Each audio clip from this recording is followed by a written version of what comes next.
membaca Quran dengan basmalah itu, ya kan, Iqra bismi rabbikal ladzi khalaq. Itu artinya selalu terus-menerus terhubung di dalam sifat Tuhan yang Maha Pengasih, Maha Penyayang gitu. Kalau kita nggak ada di sifat Rahim, Rahman dan Ar-Rahim, berarti kita diajarin Quran di energi rendah.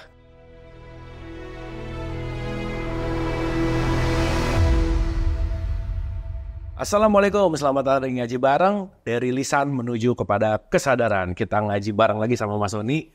Kita lanjut Mas, kita udah bahas panjang lebar ya teman-teman. Kita udah bahas tentang Quran itu mudah. Dari mulai baca, pelajari, pahami, amalkan, mensyiarkan gitu. Dan Quran ternyata dipermudah dengan bahasa kita. Dan tahapan-tahapannya dimulai dari ada wudhu, kita udah bahas. Kita masuk ke bahasa yang mudah. Kita masuk ke mohon perlindungan. Dan seperti biasa ini mungkin udah jadi pattern Mas. Kalau tiap mau ngaji itu pasti satu paket. A'udzubillahiminasyaitonirrajim. Bismillahirrahmanirrahim. Nah, dari A'udzubillah ke Bismillah. Kenapa tuh ada Bismillah di situ? Mungkin sebelumnya Kang Abu ya, di episode sebelumnya tuh setelah saya lihat lagi tuh ada satu pembahasan yang kurang tuh. Oke. Yaitu surat 23, ayat 96 sampai 98 tuh. Itu opening speech kalau di mana-mana membuka kajian. Iya. Robbi a'udzubika min hamazati sayatin wa a'udzubika Robbi ayat durun. Oke. Boleh kita Oke Mas. Ya. Oh iya benar-benar. Ini lebih dahsyat sih. Ini preventif berarti ya. 2397. Dan kata 96 dari 96 ya. 96. Nah. Dari 96? Ya. Oke. Tolaklah perbuatan buruk mereka dengan cara yang lebih baik. Kami lebih mengetahui apa yang mereka sifatkan kepada Allah. Oke. Dan katakanlah, ya Tuhanku, aku berlindung kepada Engkau dari bisikan-bisikan setan. Dan aku berlindung pula kepada Engkau, ya Tuhanku, agar mereka tidak mendekati aku. Nah, jadi di sini ada 3 hal Kang Abu. Jadi pertama harus menolak perbuatan buruk dengan cara yang lebih baik, ya kan? Ini satu paket nih, jangan cuma tawutsnya aja. Jadi apa-apa harus dibalas dengan yang lebih baik gitu. Yang kedua, doanya itu yang sering kita sampaikan kan, Robbi a'udzubika min hamazati sayatin wa a'udzubika bi Robbi ayadurun. Itu artinya, ya Tuhanku, aku berlindung kepada Kau dari bisikan setan. Berarti bisikan kan di dalam nih, lewat kecerdasan setan yang ada di dalam diri kita nih, yang jadi fasilitas nih. Itu selalu ada tuh, nggak pernah dibelenggu. Ada terus selama kita ada di kesadaran aku 4, yaitu tubuh fisik, pikiran, otak, 3 sampai ke aku 3, itu akan selalu ada bisikannya di dalam. Kalau kita punya keinginan dan ada di frekuensi rendah. Lalu yang kedua, aku berlindung juga pada kedatangannya. Jadi ada yang bisikan di dalam, ada kedatangan dari luar, dari orang lain gitu. Jadi kalau ada orang lain yang ada di aku 4 dan 3, itu biasanya dia juga dipengaruhi oleh setan itu. Jadi ada yang internal, ada yang eksternal gitu. Itu yang ngomporin ceritanya. Kita udah tenang-tenang diajakin ini lagi. Diajakin chaos. Frekuensi rendah gitu kan. Kita minta perlindungan dua-duanya gitu. Jadi kita selalu ada di dalam perlindungan Tuhan. Itu artinya di dalam dilindungi dari keinginan-keinginan atau kekurangan yang ada di frekuensi rendah, yang mengajak kita turun frekuensi rendah, yaitu neraka, atau di luar, eksistensi di luar, di mana orang-orang yang masih dipengaruhi oleh setan itu. Dan menariknya, apa yang di luar adalah refleksi apa yang di dalam. Jadi kalau kita di luar tenang, damai, bahagia biasanya, atau di frekuensi tinggi, kita juga akan dilindungi Allah dari orang-orang yang ada di frekuensi yang di bawah gitu kira-kira. Jadi memang ini kan lebih, kan kalau ta'awudz itu kan memohon pertolongan, ini preventifnya gitu ya Mas. Betul. Lebih lebih early lah gitu. Nah, kaitannya ke basmalah gimana? Nah, basmalah ya. Waktu pertama kali Nabi Muhammad mendapatkan petunjuk, itu kunci Kang Abu. 5 ayat itu tuh kunci banget. Kita baca ya. Surat 96. Terkenal dengan ayat pertama kan? Kenapa turunnya cuma 5 ini? Ini kuncinya di sini nih sebenarnya. A'udzubillahiminasyaitonirrajim. Bismillahirrahmanirrahim. Bacalah dengan menyebut nama Tuhanmu yang menciptakan. Nah, jadi Iqra bismi rabbikal ladzi khalaq. Jadi waktu baca itu menyebut nama Tuhan. Nama itu kalau kita panggil itu menghasilkan frekuensi yang serupa gitu. Jadi nama Tuhan yang mana? Coba gitu. Ayo kita baca lagi sampai ayat 5 tuh. Dia telah menciptakan manusia dari segumpal darah. Bacalah, dan Tuhanmu lah yang maha mulia, yang mengajar manusia dengan pena. Dengan kalam. Kalam, betul. Dia mengajarkan manusia apa yang tidak diketahuinya. Nah, baca Quran itu kuncinya ada di 5 ayat ini kalau mau paham. Nah, makanya ini ayat pertama kali dibacakan.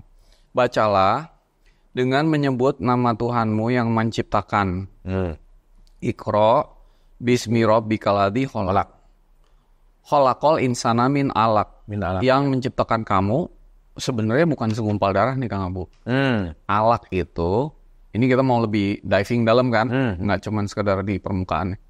Alaq itu, alaqoh itu bukan segumpal darah. Karena nggak nyambung nih ayatnya kalau jadi segumpal darah.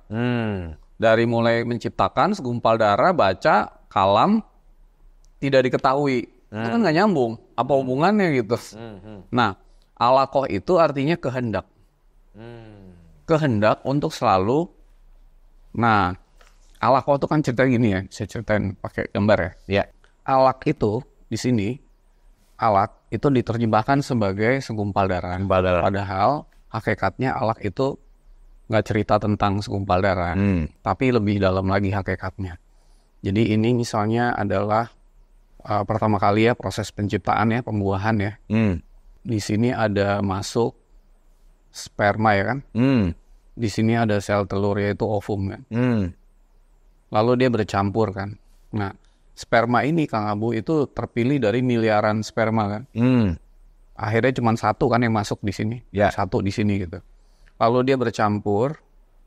Dia menjadi yang namanya bahasa biologinya tuh zigot ya. Zigot ya. Nah, zigot ini lama-lama harus menempel kepada namanya nih rahim kan. Ini rahim nih. Jadi dia itu pertama dia menempel. Kedua dia terhubung. Ketiga dia bergantung gitu.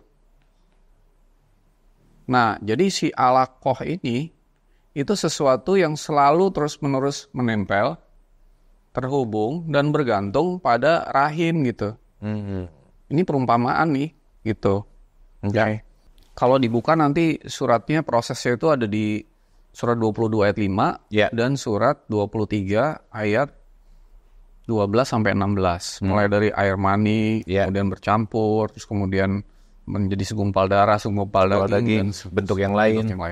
Nah, jadi begitu si alaqoh ini selalu menempel, terhubung dan bergantung ini terus-menerus menempel di dalam rahim, terjadilah proses yang disebut penyempurnaan gitu. Lama-lama kan dia berkembang.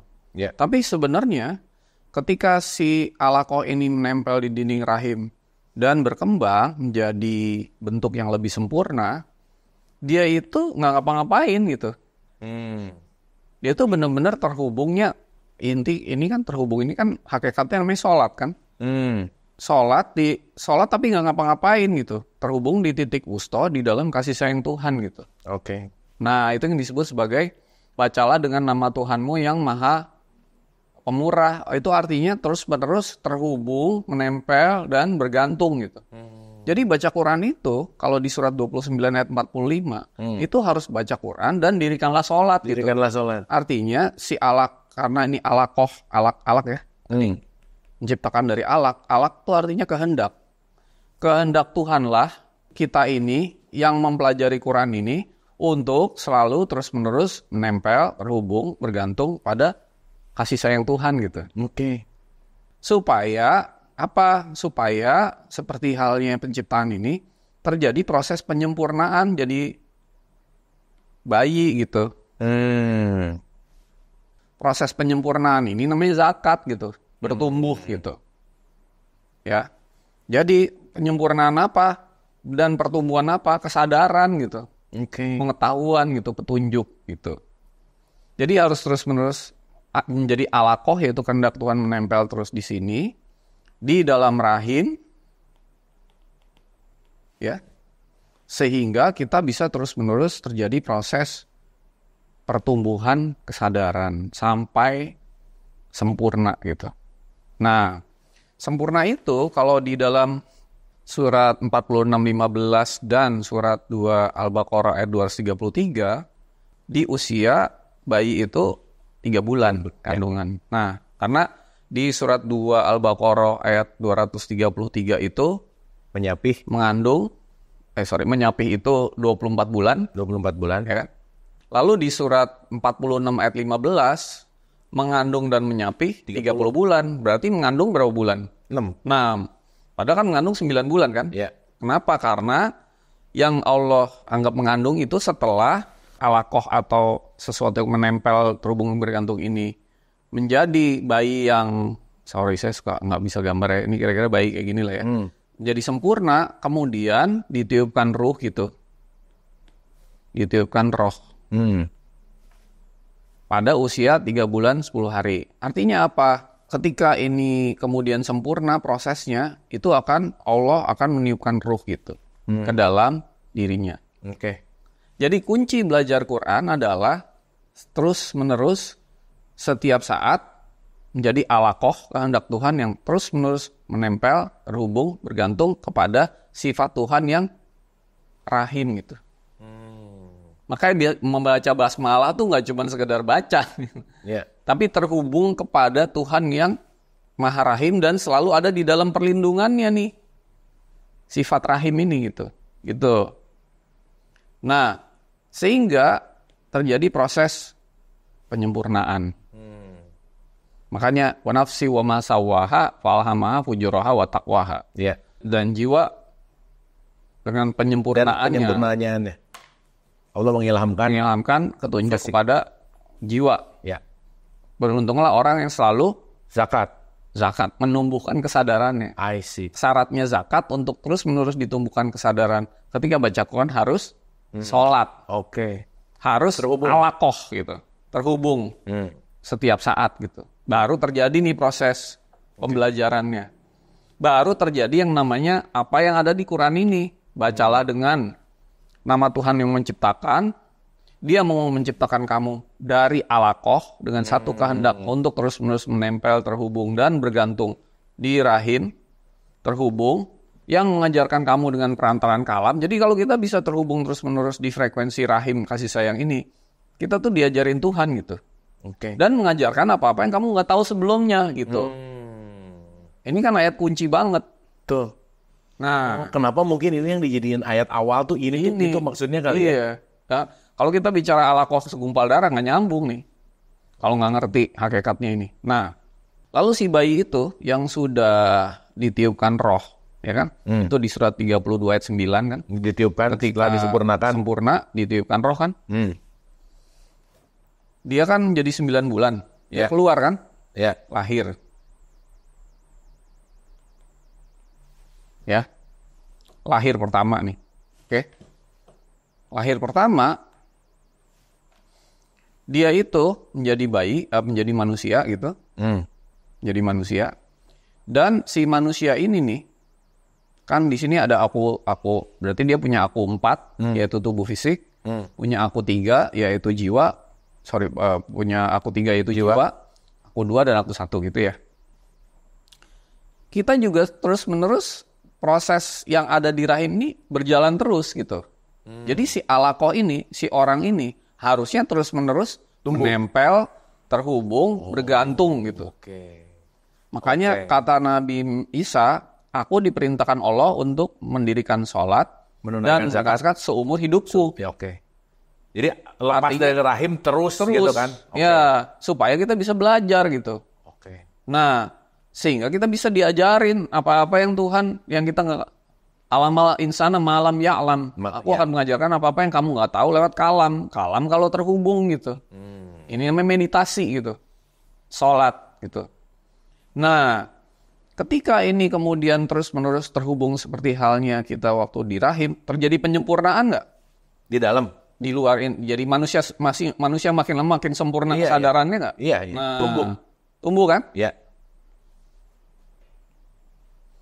Gitu. Jadi tumbuh nih karena terjadi proses penyadaran, terjadi proses pengaliran, terjadi proses pembelajaran sesuatu yang tadinya nggak diketahui karena dia terus-menerus di dalam kasih sayang, di dalam perlindungan gitu.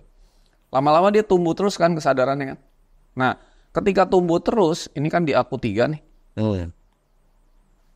dia suatu hari nanti bisa mengalami kiamat 2 nggak, yang kiamat 2 itu artinya pindah dari aku 3 ke aku 2 gitu. Ini namanya Lailatul Qadar gitu. Nah, Lailatul Qadar nih, jadi proses kita nanti akhirnya mendapatkan Quran itu namanya Lailatul Qadar kan.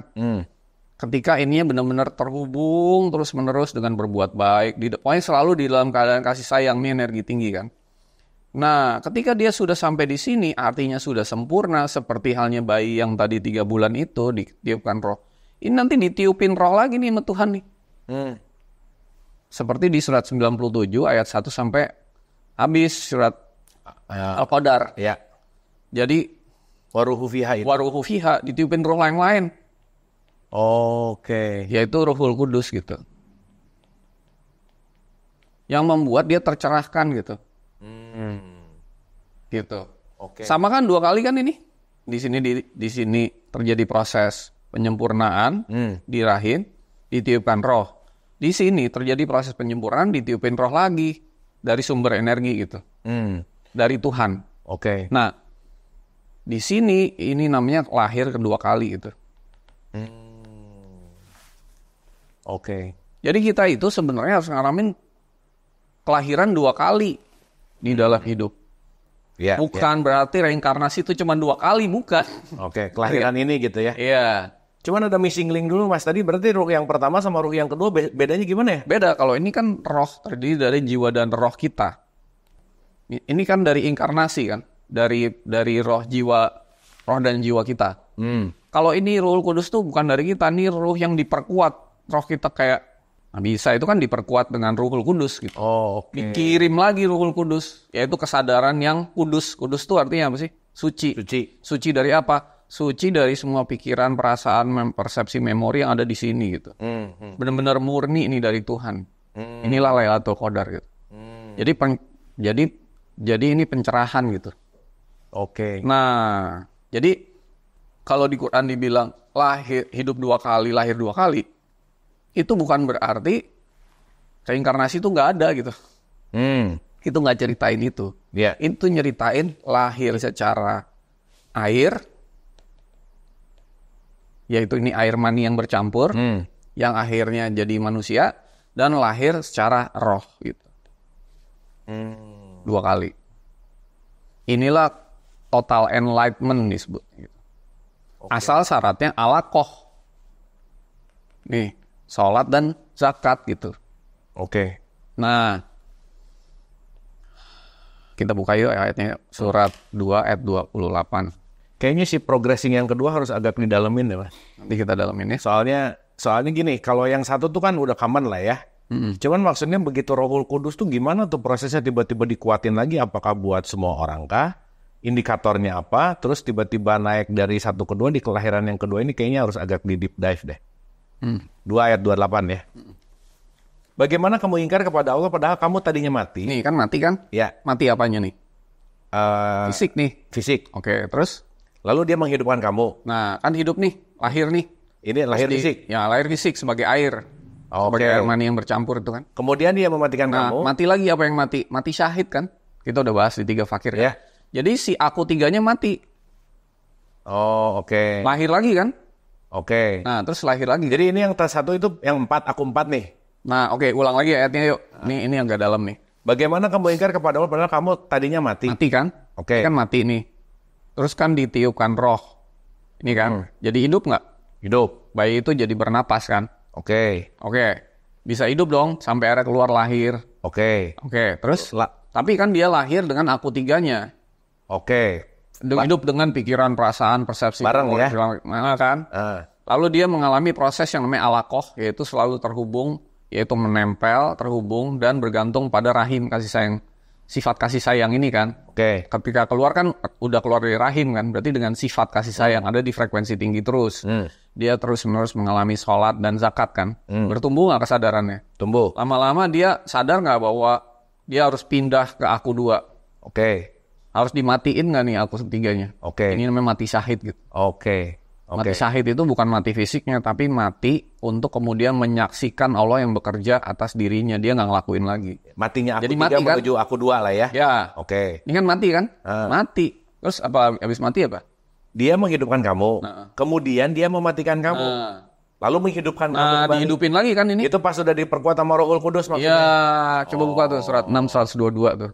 Oke. Gitu. Jadi kelihatan cuma di 2 ayat 28 kayak mati sekali, hidup sekali. Hidup tuh cuma 2 kali kan? Kelihatannya gitu. Bukan, itu lagi ngomongin ini nih gitu. Si repetisinya nggak kurang tampak. Iya, karena 2 hal yang berbeda itu. Dan apakah orang yang sudah mati, lalu kami hidupkan, dan kami beri dia cahaya yang membuatnya dapat berjalan di tengah-tengah orang banyak, sama dengan orang yang berada dalam kegelapan sehingga dia tidak dapat keluar dari sana. Demikianlah dijadikan terasa indah orang-orang kafir terhadap apa yang mereka kerjakan. Jadi itu kan bukan mati fisik kan, lagi cerita fisik. Itu mati ininya, kesadarannya. Berarti ini sebelum Rohul Kudus nih. Kan dimatiin dulu nih. Habis itu dihidupkan kembali dengan cahaya kan. Cahaya itu bahasa Arabnya roh gitu. Nah, dia terjadi kelahiran yang kedua yaitu pencerahan. I see. Gitu. Jadi kelihatannya berapa kali hidup mati kalau 2 kali? 2 kali. Nah kan, coba surat 40 ayat 11 dan 12. Jadi si 2 kali itu bukan masalah hidup mati udah. Gitu. Bukan itu kan maksudnya hidup, kan. Repetisi itu bisa ribuan kali. Ini nggak cerita itu. Ini cerita proses kelahiran 2 kali sebagai air dan sebagai roh gitu. Mereka menjawab, ya Tuhan kami, Engkau telah mematikan kami 2 kali. Ya kapan matiin 2 kali? Itu tuh pas di rahim Alakoh awal. 1. Ini mati lagi kan 2 kan? Iya. Nah, terus? Dan telah menghidupkan kami 2 kali pula. Di sini hidup kan? Tadinya mati, terus ditiupkan roh jadi hidup kan? Hidup kan? Hidup lagi di situ gitu ya. Lalu di sini hidup sebagai fisik, tapi mati sebagai jiwa, ditiupkan Rohul Kudus, di aku 2, aku 3 yaitu egonya mati kan? I see. Mati syahid nih ceritanya. 2 kali kan? Yeah. Hidupkan 2 kali kan? Hidup ini sama hidup ini gitu maksudnya. Jadi kemarin tuh kita dikritik sama Pak Ustadz ada di Jawa Timur gitu. Dipakai ayat yang ini. Ya ini saya mau jelasin aja maksudnya itu gitu. Point of view-nya adalah si 2 kali ini bukan urusan repetisi yang cuma 2 kali. Bukan. Tapi konteks before dari rahim dari di rahim ibu lah ya. Dia dapat roh untuk hidup. Begitu lahir, konteksnya bahwa si hidup ini dia mendapatkan aku 3-nya mati, lahirlah si aku 2 gitu. Betul. Jadi mati syahid itu beda dengan mati fisiknya. Sebenarnya yang mati adalah egonya. Lalu dia hanya syahid menyaksikan Tuhan yang melakukan. Itulah pencerahan ketika pindah dari aku 3 ke aku 2 gitu. Ini belum pindah aku 2 ke aku 1 nih. Tapi ini namanya enlightenment gitu. Kunci banget nggak? Nah, tapi kalau kita bahas Qur'annya Alakoh itu daging, dar, segumpal daging, selesai kita nggak ngerti ini gitu. Gitu. Jadi hidup itu harus, saya mau ajak kita nggak cuma buka Qur'an, tapi buka Injil coba ya. Ini nih Kang Abu bacain boleh nggak? Percakapan antara Yesus dan Nikodemus. Adalah seorang Farisi yang bernama Nikodemus, seorang pemimpin agama Yahudi. Ia datang pada waktu malam kepada Yesus dan berkata, Rabi, kami tahu bahwa engkau datang sebagai guru yang diutus Allah. Sebab tidak ada seorang pun yang dapat mengadakan tanda-tanda yang engkau adakan itu, jika Allah tidak menyertainya. Yesus menjawab, katanya, aku berkata kepadamu, sesungguhnya jika seseorang tidak dilahirkan kembali, ia tidak dapat melihat kerajaan Allah. Kata Nikodemus kepadanya, bagaimana lahir yang mana nih? Yang 1 apa 2? 2. Ini kan ada 2 jenis kelahiran. Ya, terus kata Nikodemus kepadanya, bagaimanakah mungkin seseorang dilahirkan kalau dia sudah tua? Dapatkah ia masuk kembali ke dalam rahim ibunya yang dilahirkan lagi? Ngomongin reinkarnasi kan? Terus jawab Yesus, aku berkata kepadamu, sesungguhnya jika seseorang tidak dilahirkan dari air dan roh, ia tidak dapat masuk ke dalam kerajaan Allah. Ini kan lahir sebagai air nih, lahir pertama. Yaitu air mani yang bercampur kan. Lahir kedua, lahir sebagai roh. Jadi Yesus mengatakan ada 2 jenis kelahiran. Dan itu ada di Quran juga. Lahir 2 kali, hidup 2 kali, mati 2 kali gitu.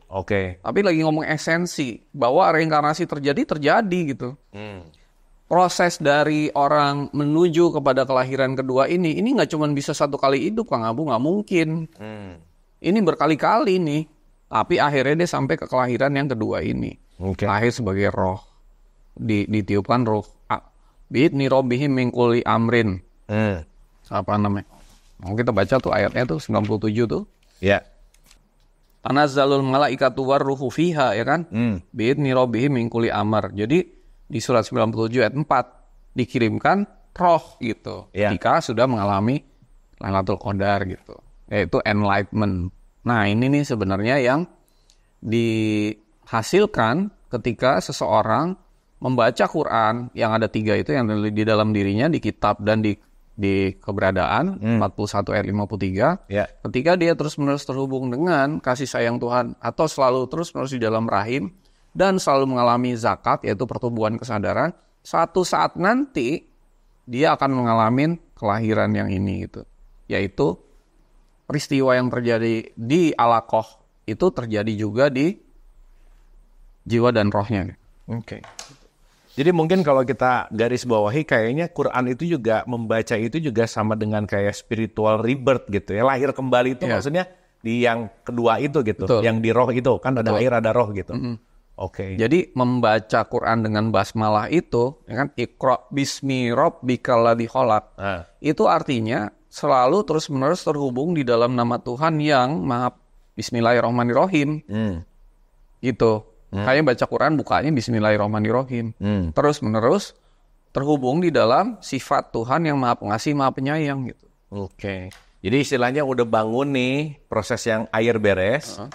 Ikro supaya bangun berikutnya. Ya, di dalam si yang roh tadi gitu. Ya, di dalam rahim gitu. Jadi berarti sifat kita harus apa nih, Dok? Cuman boleh apa? Tadi bergantung, menempel terhubung bergantung. Dengan sifat Tuhan yang mana? Kasih sayang. Nah, nggak boleh yang lain nggak? Ya. Nggak bisa kalau mau terhubung. Itu gitu. Iya. Oke. Coba ya buka ya, surat 6 ayat 12. Katakanlah, milik siapakah apa yang di langit dan di bumi? Katakanlah milik Allah. Dia telah menetapkan kasih sayang pada dirinya. Dia sungguh akan mengumpulkan kamu pada hari kiamat yang tidak diragukan lagi. Orang-orang yang merugikan dirinya, mereka itu tidak beriman. Nah, ini kan mengumpulkan di hari kiamat itu kan kayak dikumpulin, kamu saya, padahal nggak gitu kan.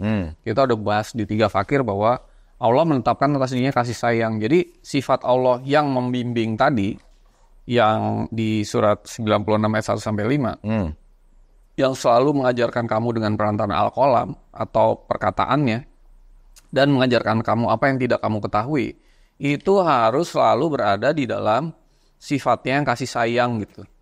Dan dia akan menghimpun kamu pada hari kiamat. Itu bukan berarti semua orang dikumpulin, tapi pecahan-pecahan jiwanya itu dikumpulin gitu. Pada hari kiamat yang tadi pecah di mana-mana, kita udah bahas di 3 fakir kan. Ada pecahan jiwa itu dikumpulin di hari kiamat sehingga seseorang yang sudah mengalami pecahan jiwa yang terkumpul baru bisa mengalami kiamat gitu. Bangkit. Ya, kesadarannya. Kalau pecahan jiwanya masih ada di mana-mana nih, kan kita udah bahas ya, pecahan jiwa tuh ada di peristiwa, di orang, di keadaan, di benda, di kondisi, di masa lalu, di mana-mana ini belum terkumpul, dia nggak akan ngalamin kebangkitan kesadaran yang kiamat ini gitu. Nah, tapi harus di dalam sifat Tuhan yang Maha Pengasih dan Maha Penyayang. Coba surat 6 ayat 54. Dan apabila orang-orang yang beriman kepada ayat kami datang kepadamu, maka katakanlah, Salamun alaikum, salam sejahtera untuk kamu. Tuhanmu telah menetapkan sifat kasih sayang pada dirinya. Yaitu barang siapa yang berbuat kejahatan di antara kamu karena kebodohan, kemudian dia bertobat setelah itu dan memperbaiki diri, maka dia Maha Pengampun, Maha Penyayang. Jadi memanggil Tuhan dengan sifatnya yang Maha Kasih sayang. Kasih sayang, surat 17 ayat 110. Katakanlah, serulah Allah atau serulah Ar-Rahman dengan nama yang mana saja kamu dapat menyeru, karena dia mempunyai nama-nama yang terbaik, Asmaul Husna, dan janganlah engkau mengeraskan suaramu dalam sholat, dan janganlah pula merendahkannya, dan usahakan jalan tengah di antara kedua itu. Jadi makanya, kenapa menyebut Iqra bismi rabbikal ladzi khalaq, bacalah dengan nama Tuhanmu yang menciptakan kamu, dengan satu kehendak alaqah, yaitu selalu menempel, terhubung, dan bergantung di dalam rahim. Ya karena dengan sifat yang rahim itu kita akan diajarin gitu isi Quran ini. Kalau kita nggak ada di sifat rahim, Rahman dan Ar-Rahim, berarti kita diajarin Quran di energi rendah. Gitu. Masih berselisih, sukanya debat. Kita itu kan selalu memperdebatkan Quran, nggak pernah ngomongin jalanin Quran nih sekarang. Dengan penuh kasih sayang gitu, dengan penuh perbuatan baik gitu. Orang Islam itu selalu berdebatnya dalil aja. Iya. Nggak ngelakuin, semua sama-sama nggak ngelakuin gitu. Iya. Jadi ujungnya debat aja. Debat, ya. Itu kan nggak kasih sayang gitu. Oke. Jadi kita tuh harus selalu alaqoh. Oke. Nah, makanya membaca Quran itu harus basmalah. Basmalah itu bukan baca bismillah, bukan. Ya, itu boleh lah ya, baca. Tapi terhubung terus-menerus di dalam nama Tuhan atau frekuensi Tuhan yang Maha Pengasih dan Maha Penyayang. Oke Mas, wah ini menarik banget ya teman-teman. Jadi kita perlu kunyah pelan-pelan gitu karena kita mendapatkan satu perspektif yang sangat esensial. Tadi udah dibicarakan tentang kaitan dengan alaqoh itu ternyata bukan hanya segumpal darah gitu, tetapi poinnya lebih ke bagaimana tetap menempel, terhubung, dan bergantung. Tetapi poin pentingnya adalah bagaimana kita terus dalam kasih sayang, energi tertingginya Allah. Oleh karena itu, mudah-mudahan ini juga menambah pemahaman kita, menambah pengetahuan kita juga tentang ta'awudz udah ngerti, bismillah udah ngerti, dan kita akan mendalami lagi di episode-episode yang akan datang. Terima kasih.